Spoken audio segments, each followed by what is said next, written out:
មានសង្ឃឹមហើយបានទទួលដំណឹងល្អទាក់ទងនឹងលើបរិយាដោយបណ្ឌិតពេជ្រស្រស់បានបញ្ជាក់ថាល្ងាចនេះមានរឿងល្អសម្រាប់លើបរិយារងចាំមើលទាំងអស់គ្នាសារត្រឹមតែមួយឃ្លារបស់លោកបណ្ឌិតពេជ្រស្រស់បានដុតបញ្ឆេះក្តីសង្ឃឹមដល់មហាជនយ៉ាងមុតមាំ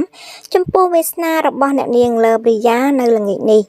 កាលពីមុននេះបន្តិចលោកបណ្ឌិតពេជ្រស្រស់ដែលជាអ្នកតាមដាននិងជួយជ្រោមជ្រែងករណីនេះយ៉ាងសកម្មបានបង្ហោះសារយ៉ាងខ្លីដែលធ្វើឲ្យមហាជនភ្ញាក់ផ្អើល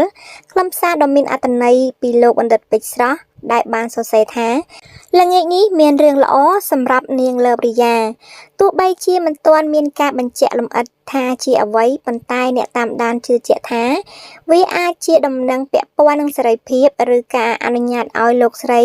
បាននៅក្រៅឃុំដើម្បីសម្រាលកូនតាមសំណូមពរនាពេលកន្លងមកក្រោយការបង្ហោះអ្នកគាំទ្ររាប់ម៉ឺននាក់បានចូលទៅបញ្ចេញមតិបន់ស្រន់សុំឲ្យរឿងល្អនោះគឺជាការពិត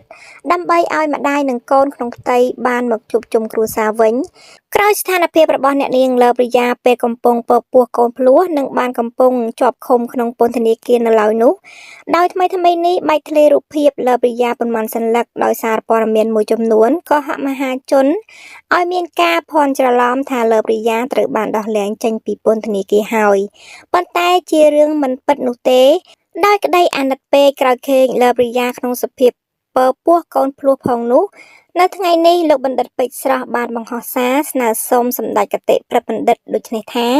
នេះជាលើកទី1ដែលខ្ញុំស្នើសុំសម្ដេចគតិប្រិទ្ធបណ្ឌិតបូរ៉ានីហ៊ុនសែនសូមសម្ដេចគតិមេត្តាប្រោសប្រណីនាងលើបរិយាស្នើដល់តុលាការឲ្យនាងបាននៅក្រៅឃុំផងចុះ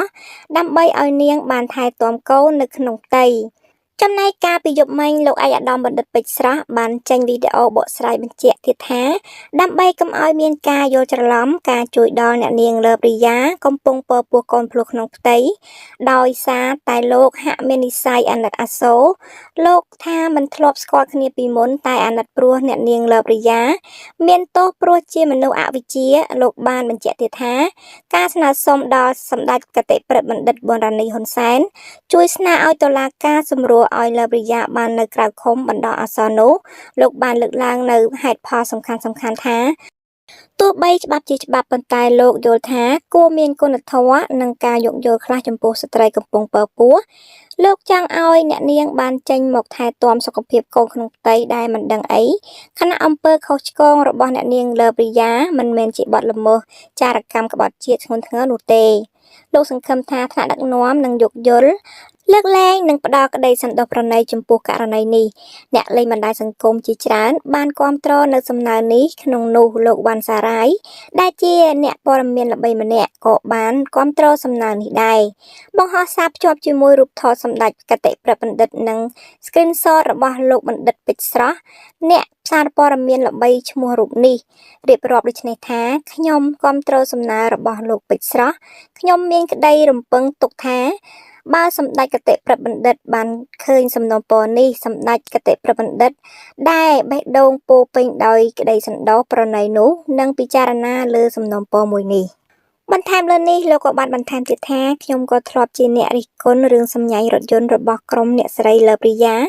តែក៏មានក្តីសង្វេគពេលឃើញស្ថានភាពរបស់គាត់សូមជូនពរឲ្យគាត់ទទួលបានឱកាសជួបជុំកូនឡើងវិញសូមឲ្យមេរៀនជីវិតលើកទី2បានឲ្យគាត់យល់ពីតម្លៃនិងសេចក្តីថ្លៃថ្នូរនៃជីវិត